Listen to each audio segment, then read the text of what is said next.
গাড়িটা রাস্তার পাশে পার্কিং করে চা খাচ্ছিলাম। চাটা খেয়ে রওনা দিব রাজশাহীর উদ্দেশ্যে। সারা রাত গাড়ি চালিয়ে ভোর সকালের দৃশ্যটা দেখে চোখ আর লোভ সামলাতে পারলো না। সেও যেন পাড়ি জমাতে চাচ্ছিল ঘুমের রাজ্যে, তাই তাকে আটকে রাখার চেষ্টায় এই চা খাওয়া। চাটা শেষ করেই চললাম গাড়ির উদ্দেশ্যে। হঠাৎ যেন পিছন থেকে কেউ ডাক দিয়ে বলল, এই যে ভাইয়া শুনেন, এই গাড়িটা কার? জি আমার। কেন? আচ্ছা, গাড়িটা আপনি কতদিন ধরে চালান? এই তো হলো মাসখানি। কেন বলেন তো? না, গাড়িটা কেন জানি চিনা চিনা মনে হলো। আচ্ছা, গাড়ির ওই ড্যাশবোর্ডের উপরে লেখা নামটা কার আপনি কি জানেন? নামটা কার সেটা অবশ্য জানি না, তবে যে আগে এই গাড়িটা চালাতো শুনেছি সে তার প্রিয় মানুষটার নামটা লিখে রেখেছে। শুধু নামটাই নয়, সে তার প্রিয় মানুষের পছন্দের জিনিসগুলো দিয়ে এই গাড়িটা নাকি খুব সাজিয়ে গুছিয়ে রাখতো।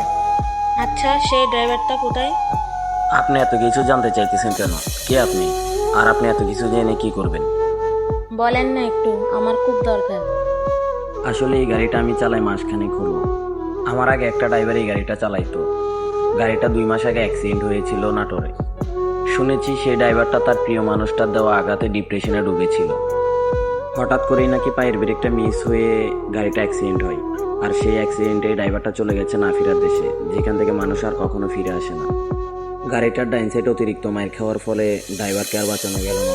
তবে ড্রাইভারটা মৃত্যুর আগ মুহূর্তে বলে গিয়েছিল এই গাড়ি থেকে যেন তার প্রিয় মানুষের স্মৃতিগুলো কখনো মুছা না হয়। এটাই নাকি তার শেষ আবদার।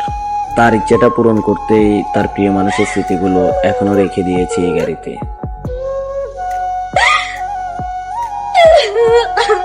কি হলো? আপনি কান্না করতেছেন কেন?